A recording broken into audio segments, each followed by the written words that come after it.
Today we have Jacob Ridgway with us. He is a water quality toxicologist with the Utah Department of Environmental Quality, and his presentation is entitled Reeling in the Data, Fish Tissue Contaminants in the Great Salt Lake Watershed. So please welcome Jacob. Yeah, so I'm here today to talk to you about fish tissue data and kind of take you on a journey on what that sort of looks like within the Great Salt Lake Watershed, at least according to sort of state monitoring data. So this is, I will make that caveat, this is not all data from everywhere in the state, all university data. This is just what the state has, and I just kind of want to show you essentially what the state knows in a very data-driven way. So how many people in this room fish?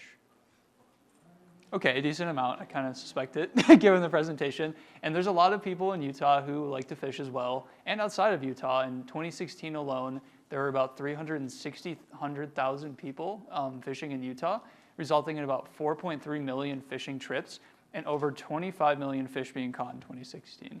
And outside of the recreation kind of benefits of this, people like being outdoors, people like fishing, there's a pretty good reason for why people like to fish, and that's because fish are generally considered a pretty good source of food. They are a very lean source of protein with lots of healthy macronutrients, micronutrients, vitamins, and essential fatty acids that are kind of traditionally missing in a lot of the Western diet. And at the same time, though, much like with any food, especially at certain amounts, fish can potentially be harmful if ate under certain contexts. So this is just kind of a visual of how sometimes contaminants, often things like mercury you might have heard of, all these contaminants we've talked about today at this presentation, or not this presentation, the symposium, like if anyone was at the dust one just 30 minutes ago, you'll be aware of some of those. A lot of these contaminants make their way into the watershed. They fall into a water body like a lake, and they get incorporated into the food chain via the vegetation, and this sort of daisy chains its way up to fish. The macroinvertebrates, which a lot of fish eat, will eat the vegetation, kind of gaining some contaminants, and then it's sort of, like I said, daisy chains, bioaccumulating at increasingly higher rates as you get towards these sort of larger fish, these highly predatory fish, which oftentimes can be game fish, like smallmouth bass, walleye. These are both fairly predatory fish. And so this is a concern that basically everywhere in the world has, whether it be ocean or freshwater. And oftentimes this results in something known as a consumption advisory, which many of you might have heard of.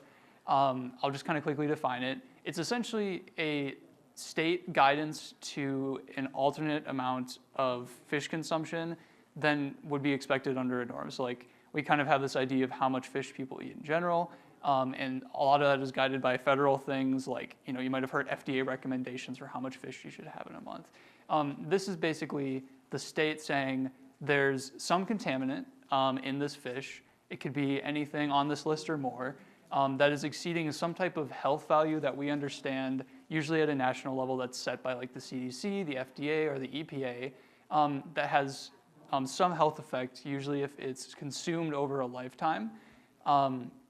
And they make suggestions to basically push the amount that you're exposed in consideration with those contaminant values in the fish below those thresholds. And that can vary by population groups, so like pregnant women generally are recommended, and children are recommended to have less of these contaminants due to the sensitive nature of the development going on than adults. And so you might see circumstances where honestly, you might have adults with very little restrictions, but pregnant women and children it might just be do not eat. And that's not an enforcement, it's literally just the state saying, hey, if you want to stay safe, don't eat this fish or eat it at this concentration.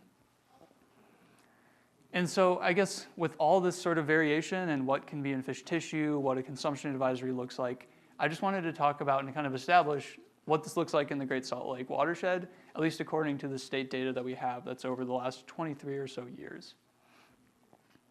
So this will be a journey of about 3 different parts that establishes who actually samples and issues advisories in the watershed, and Utah as a whole, highlighting a case example with Utah Lake. The second component will really be like, what do we kind of know in a concrete way about the contaminants in the watershed?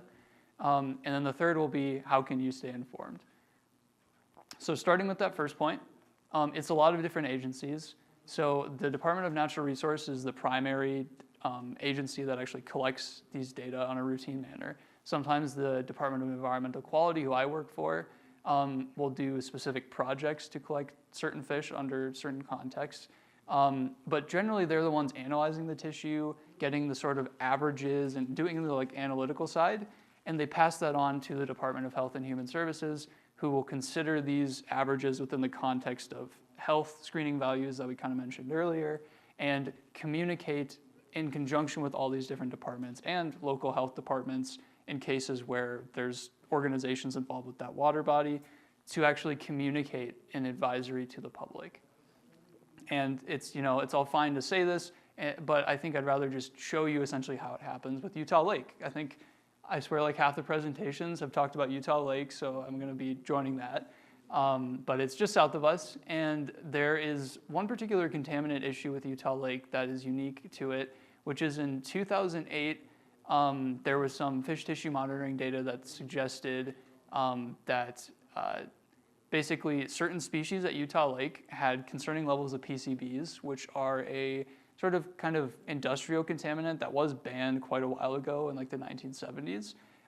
But because of legacy use of products that were made in the past and improper disposal, it can leak into the environment in some way or the other and accumulate where it can stay for decades. And that's kind of why we're seeing it in this, in some of these fish. So you see, for example, with like common carp and channel catfish, it's exceeding some of the national guidelines we have for what rates over a lifetime, so it's not like you eat this fish and you're going to get cancer, are associated with higher rates of cancer and with certain non-cancerous health effects. And so what the state did is basically it said, okay, we know that some fish in this lake have high concentrations of PCB that are harmful. Here are these species, and here's how much different population groups can eat to stay relatively safe and below these guidelines, which included a 4-ounce serving for adults, and for pregnant women and children, it recommended don't eat these species.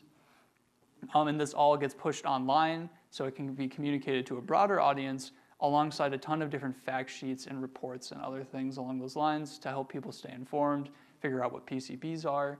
And really it's just, I could spend hours talking about Utah Lake and this data, but really the point here is we detected a contaminant through state monitoring and then responded to it analytically, and then compared it to health values, and then communicated that to the public about how they should eat fish in Utah Lake. And so kind of now that we have a sort of idea of how these things are established, it's time to move on to what we actually know about the fish tissue contaminants within the Great Salt Lake Watershed. So this will be sort of a journey in 4 parts. So first will be kind of an overview map of all the samples we've taken and the general contaminants of concern that we've issued advisories over or we have significant monitoring programs for. And that kind of leads into sort of a discussion of how these contaminants are trending over time. That bleeds into another discussion of how do these things work out by water body and by species. So this will be a lot of graphs, so I apologize in advance, but I'm going to try my best to kind of guide them. So this is a visual of the Great Salt Lake Watershed and the samples we've taken within it. We've taken about 2,410 samples across 69 water bodies over these sort of last 23 years, from about 1999-ish to the modern day. We do this every year. And these contaminants, these samples, for these samples, we've considered a wide array of different contaminants. I'm not going to talk about all of them because it would take too long. It's a very large list, and it's an ever-evolving list. I'm going to mostly focus on the ones that actually resulted in an advisory or have significant monitoring efforts. And that includes PCBs, which we actually talked about and is relatively relegated to Utah Lake. We haven't had any advisories for other lakes. Our major detections for PCBs in these lakes. And then the other 2, which many people who are familiar with fishing or just eat fish probably have heard of, like mercury advisories, as well as selenium. These by far represent the vast majority of consumption advisories within the state and in most states. And really the reason for that is just because these are more abundant naturally found elements in Earth's crust that through human activity or because of the surrounding geology of the lake or the river or the stream can end up in fish tissue at concerning levels. And so this kind of area is what most of the presentation will focus on. And I kind of want to leave the discussion for what about these other contaminants, towards the end. And I want to have that discussion because it's a little hard to have over a presentation when we don't have a ton of data to analyze. So starting with that general sort of temporal trend analysis, The first thing we know, at least as a state, is that mercury concentrations in fish tissue broadly appear to be increasing within the Great Salt Lake Watershed. I don't want to sound too alarming, and we'll get into why that's not too alarming later, but this is essentially a graph of the concentrations of mercury and selenium, but mostly focus on mercury right now, over time. And so you can see with all these little averages right here and the individual dots representing the data points making them up, there's a lot of variation up and down between years, but there's a clear trend going upwards as we go forward into the future from that sort of 1999 date when we started the program quite a while back. One note that I have, what should I say? For the second thing, the second thing we know is that mercury concentrations in fish tissue occasionally exceed existing screening values, like I mentioned the health values earlier.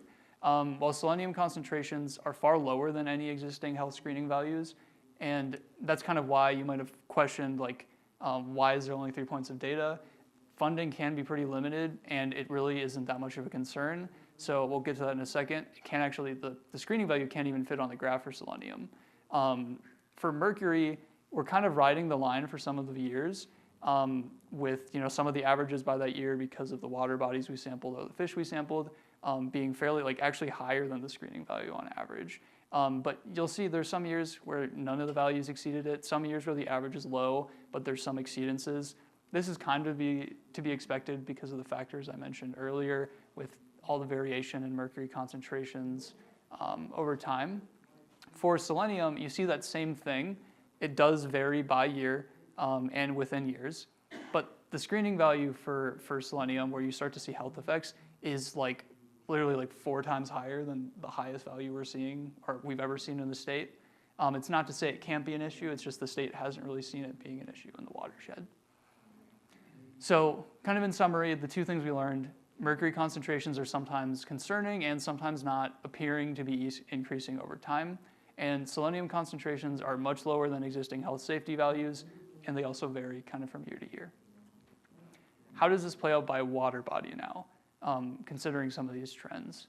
So the first kind of point I want to make is that most water bodies have some proportion of fish that exceed screening values, though there's pretty significant variation, just like there is between years and within years. So this is a graph of some of the more well-sampled water bodies within the watershed. Don't worry about reading all of them. I'll still, obviously let you read it. But I mostly want you to focus on the trends. So you see the mercury criteria here, and you see some water bodies, like the Jordanelle Reservoir, have averages that are near that border. Some exceed that. Some have common exceedances that go across that line. Some have some have very little exceedances, and some don't have any. And so really the point here is that there is significant variation between water bodies and lakes, and so it's important to kind of stay informed about which ones are higher than others. One thing I will note, and that's kind of point 2, is that most water bodies with consistent screening value exceedances already have a consumption advisory. So we see from the same graph, a lot of the ones we talked about that are close, above, commonly have exceedance values. The ones in the red box have a consumption advisory. So there are a few, like, where was it? There are a few, for example, like Red Creek, where there are some exceedances. You need a certain sample size to be like, hey, state, this is a concern at this lake, because there are outlier fish at tons of lakes where the average is still low. And so part of that is driven by the fact that there just isn't enough of a sample size to say that this is a major issue at the lake. The third thing to note, and this plays into that trend that we looked at earlier, is that mercury concentrations are increasing for more water bodies than not. I won't break this down for every single lake, but here are the broad trends. A lot of lakes we go to, and there just isn't a huge amount of concern, and we don't have the funding to go back there every single year. And so we don't have some formal trend because the data just aren't enough to support that analysis. But of the ones we do have enough data on, about 20 are, I think, over half of the ones that have data basically have an increasing trend of mercury in the fish tissue, and about 11, so about half the amount roughly of the increasing ones have a decreasing trend. And one thing I want to kind of add a caveat to that statement that you might have already kind of seen is just like, a lot of water bodies don't really have enough data to establish the trend, so don't think too hard about some of these increases, especially when we're talking about like it's not apocalyptic, and we'll get into why in a second as well in some of the next analyses. So going to an analysis by species, you see a very similar graph and some very similar points. So again, we see a lot of variation within and between the groups that we're studying, so water bodies, and in this case, fish species. This time we kind of know why.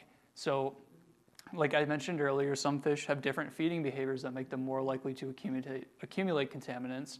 And so you see highly predatory fish like walleye, smallmouth bass, largemouth bass, having exceedances. Sometimes the average is higher than the consumption advisory screening value.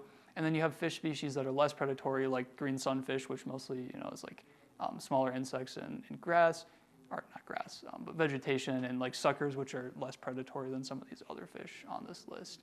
And so you just see a lot of that variation. This time we kind of have an explanation for why. The second point is related to that trend that we talked about with water bodies and as a whole over time. And that's mercury concentrations seem to be increasing for more fish than not, though again, these trends should be interpreted with caution. And this was a point for very similar reasons. So this is a graph. These values don't focus too much on where the dots are. Just look at the trends, basically, is the main thing. A lot of these are very sort of minimal slopes that are just kind of, I would classify as more, I'm not going to say that they're guaranteed to be happenstance, but they're like nearly zero. Like it's closer to zero than it is being like a 1 that's like, a vertical slope. A lot of them are low sample size, so these are aggregated by water body and year. Otherwise, you're potentially biasing the data with certain lakes that have a lot of samples. So there is a lower sample size than you'd expect for the 2,400 number that I mentioned earlier. But you just see a lot of examples where the trends are kind of like based on 2 data points or 3, or they're just very flat. And this continues into the ones that are increasing. You see it here, you see it here. There's like 2 or 3 data points there. There's 2 data points there. And so the same kind of thing. There's a lot of caveats with this information I'm sharing. I will say, though, that some of the species like cutthroat trout, smallmouth bass, and rainbow trout, walleye, do seem to have a lot of data, and the trends are fairly consistent. And in like cutthroat trout, it's a pretty decent slope. And so this is kind of where you're starting to see where like there is some factors potentially explaining why the numbers are going up at the broader level and by water body. And so basically that second point kind of works out to they are increasing fairly weakly in most cases, but just be careful with this interpretation because there's a lot of caveats with the data that we mentioned. That was a lot of different points. I'm just going to summarize it kind of into some statements. So mercury concentrations in fish tissue vary temporally by water body and species within the Great Salt Lake Watershed. Values range from concerning and non-concerning, which is kind of what we expected. Why is this the case? Well, there's a lot of different reasons, but the main thing is mercury dynamics are complex. Don't focus on memorizing and figuring out this graph. Just see that mercury comes in from so many different sources, gets transformed in different ways, and so there's a huge potential for by water body or over time within the same water body for mercury concentrations to vary. And the same thing with fish species, like I mentioned, differing feeding behaviors results in differing natural levels of contaminants, and these are already well-known phenomena it's not really much of a surprise. The second thing is that while selenium concentrations in fish tissue vary, there are no real documented screening value exceedances within the Great Salt Lake Watershed. I will say, kind of playing into why I said this is only with state data, there are caveats. It's not in the Great Salt Lake Watershed, but there's at least one consumption advisory in Stewart Lake in Uinta County with ducks and fish. This is because the soil there is fairly highly abundant with selenium. And so you see a case where we don't even really need to sample too much. We probably did some sampling. This is a very old advisory, but we kind of know the soil is really high, and so there are cases where we don't need to do routine sampling. We just know certain areas are really high in contaminants. And in that case, it's kind of almost not a contaminant. It's just the natural part of the soil over there. The third point, and that's probably the most concerning one in the one that we need to talk about the most, is mercury concentrations within fish tissue are generally increasing within the Great Salt Lake Watershed. Why is this the case? There's a lot of artificial reasons and then one major sort of potential natural explanation.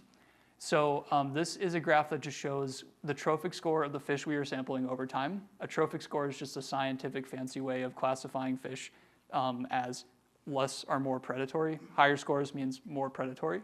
And we can see kind of over time, a lot of the fish we were sampling are just coincidentally or intentionally, because we're trying to figure out fish that we know are problematic, it's increasing. And so we're having one factor where that is definitely artificially inflating the data. And we can actually see that if we take a little snippet from the highest concentration year, 2017. We did 168 samples in 2017. And among the fish that we looked at, most were fairly predatory. A lot of walleye, a lot of tiger trout, bass, trout, and various types of trout, which are, they're not necessarily like vegetation-eating fish. So we see a case where, that year, a huge reason why those samples are pretty high is just because a lot of the fish were fairly predatory. We don't have suckers, and we don't have a lot of non-predatory fish there. The other reason is sometimes the water bodies have a lot of variation. So this is one I noticed. So reservoirs, especially after they're created and sort of dammed and stuff, tend to have higher concentrations of mercury because of how the compoundment, like the new water interacts with all the soil that wasn't sort of a riverbed or a waterbed before. And so we have this sort of situation where, at least in one year, a lot of the numbers are kind of artificially higher because of the way that we sample the data. And to some degree, this is probably happenstance, and to another degree, this is probably just better sampling efficiency and strategizing. We don't have unlimited funding to monitor all water bodies and fish, so we have to kind of pick our poison literally and look for water bodies we know are problematic, go back to lakes that we saw were problematic to confirm trends, and look for species that we know are more likely to be problematic. Doesn't mean we don't look at the other fish, it's just we have to prioritize some way, and it's getting better as time passes in the program. The other reason is probably some degree environmental. So there is mercury concentrations are going down overall in most sort of in the atmosphere. So a lot of mercury actually comes from human activities outputting mercury into the environment and the air, like fossil fuels, artisanal gold mining, and a whole host of different activities that humans do internationally. Mercury is really just a global problem. This is not stuff happening in Utah that's causing this. This is barely stuff happening in the US that's causing this, especially in the modern era. And a lot of these numbers seem to be going down nationally. There is variation, so hypothetically, we could just be unlucky and the rates are higher in Utah for whatever reason.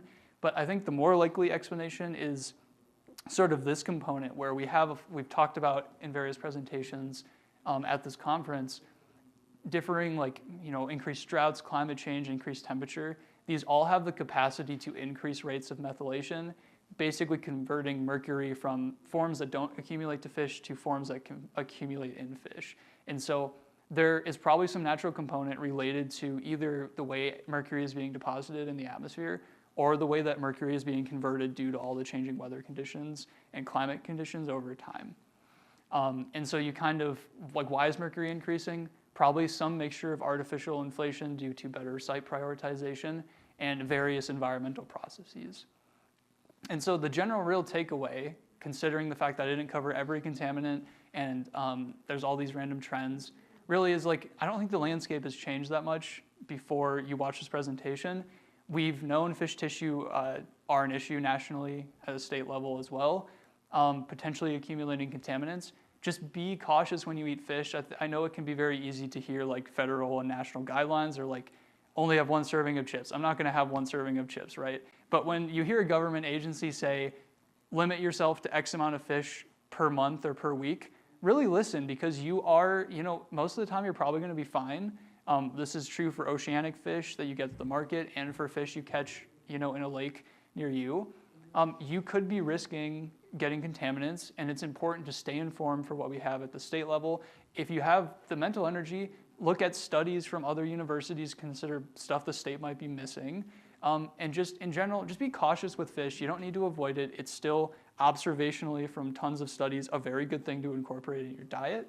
But just be careful. And as a part of that, that kind of leads to that third point, which is how can you stay informed? It's a very short section.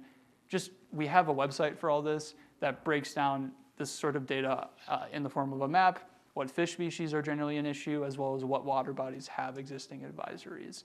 The link is right there. I'm going to leave this up, and if you have any questions, obviously we can talk about them now, but also my contact information is at the bottom, and it should also be listed on the state DEQ website if you ever want to reach out about some of this stuff. And there's a lot of contaminants that are under, like, they just don't have the regulatory framework or the money to start studying. And so I really want this to be an opportunity to like ask questions about the nuances of like what is potentially the state not covering because of whatever reason, or just like what happened with Utah Lake, or just any real question, because I know that can crop up people's heads. Yeah.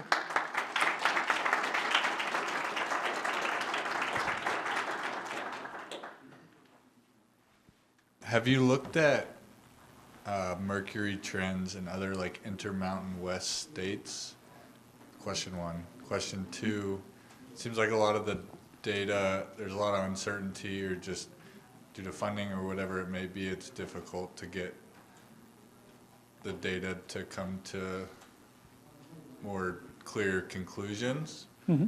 Ideal world, what would you need to get that data? Yeah, so so the first question, I'm fairly new here, so I haven't had a lot of time to like really start doing this analysis, but I do know that mercury concentrations are going down nationally, like in terms of deposition rates, just at a domestic like US level. Like this is pretty well understood from different various models, but there's a lot of variation locally, and I know that there's been, I was talking to one of my coworkers about some of this stuff, and they mentioned they attended a presentation where someone noted that there was a pretty high variation within the Intermountain area that we're kind of in right now. So there's a lot of potential variation in that type of deposition, and mercury is an issue really everywhere. I'm from South Dakota in the Midwest. It was an issue there. Contaminants are actually more of an issue in the East, especially with more non-mercury stuff because of all the legacy of industry. So yeah, there's a lot of variation, and kind of how you answer that in an ideal world. If we're defining an ideal world as a world where we really prioritize this stuff to get a very clear answer, it's a lot more money than you might think. The lab methods are very costly. We have certain facilities that are based around this sort of historic amount that we're taking in. If we were to up the amount that we're trying to handle in terms of fish, we'd have to start contracting it out, or we would have to like revamp our entire laboratory, which is very expensive. And like, it's just, in an ideal world, we'd have a lot more money and a lot more resources to actually handle larger sample volumes. But the reality is like, and most of my coworkers feel the same way, like we don't have the resources to sample this in a way that is going to like, you know, monitor every lake in the state. I don't think anyone is ever gonna get to that point. And I think these types of analyses, which are becoming more frequent in our department and in the state, are going to help guide the way in which we should sample to answer those questions more concretely. And so, yeah, I think it's important to consider that national context, because I does think it does kind of answer some of these questions where it's like mercury levels kind of vary a lot. They're going up. There's a lot of artificial reasons behind this. I've actually tried running statistics on this. It's very ugly and kind of suggests that that's where I mentioned the natural component, because it doesn't seem to be entirely just the artificial side of things. But a lot of this is inflated, and I wouldn't be too worried about, oh, in 2050 we're going to have no fish edible because of mercury. At some point, the decreasing mercury rates around the world are probably going to catch up. It's just we're experiencing a lot of rapid change with the environment, and I think considering all that context can answer some of those questions that have uncertainty right now in isolation. Hi. One observation as far as kind of raising levels, because some of the sources that were kind of hitting Utah in particular, like maybe 10, 15 years ago, have ceased. But this other source that's coming in is forest fires, you know, where basically, I don't know if you've looked at that, but the atmospheric deposition was basically all the mercury that was deposited in the Pacific Northwest, you know, just ends up downwind. So that may be actually kind of, you know, where those sources are coming from. But the other thing, and you kind of alluded to this a little bit, is if you can kind of, if there's enough data where you can censor it so that you're, say, looking within the same species, you know, because you say there's a lot of variation because some fish are more predatory, and then we're biasing our analysis by looking at, you know, obviously you're looking for where it is, but I'm wondering, you know, if they're, like, do you pair it with water and sediment samples so that you can actually, compare, like, is it consistent with increases in the sediment? Do you pair it with, methylated mercury, which I know is a super expensive and hard analysis to do. But then finally, like the state's been doing this mercury sampling program that's kind of a, opportunistic catch as catch can. Yeah. Is there an opportunity to like design a surveillance system that would actually give you more, like start removing some of these variables and give you a more consistent signal, where you could start, like, we know we've got certain lakes that are problems, so let's look at them, let's focus on just the species that we see it in. So, I mean, for the program, what's kind of the trend on that? Yeah, so let's see. So addressing your question about like how much do we pair it with other types of analyses. So the answer is sometimes. So we're actually like doing a survey. We talked about PFAS and the dust presentation, and I'm sure people have heard of PFAS. There's kind of like an initiative right now to sample for that, and we're trying to pair it with certain analyses. We're trying to pair it with like analyses of what's coming out of wastewater treatment facilities and stuff like that. And so there's a lot of ways in which we're taking data that are unrelated, and sometimes if we can, related. But like you said, it's pretty expensive, and the funding can be kind of come and go a little bit, especially it just can vary. Sometimes you can get multi-year funding from different sources, but in general, I think like a sort of the development of some like, more comprehensive monitoring network could happen potentially in the future. I don't know how much I can say it'll happen in the near future, just because it's a lot of decision making from multiple departments, and I'm fairly new, so I don't even know half these people. But I think like it's something that I'm interested in, and I know a lot of the people who work with me are interested in, and I can say like to the extent that I can, I'm going to like move forward trying to expand monitoring and stuff like that. But I can only do so much as a scientist and not like a legislation person. And, but yeah, so I mean, the answer is it could happen. I'm not quite sure it'll happen soon, but part of what I'm doing is hopefully kind of guiding a sort of informal framework, and we are forming sort of like groups that are talking about this to use what money we have to sort of better sample Utah. We have a tight turnaround with our next session, so that'll be the last question, but please give it up for Jacob.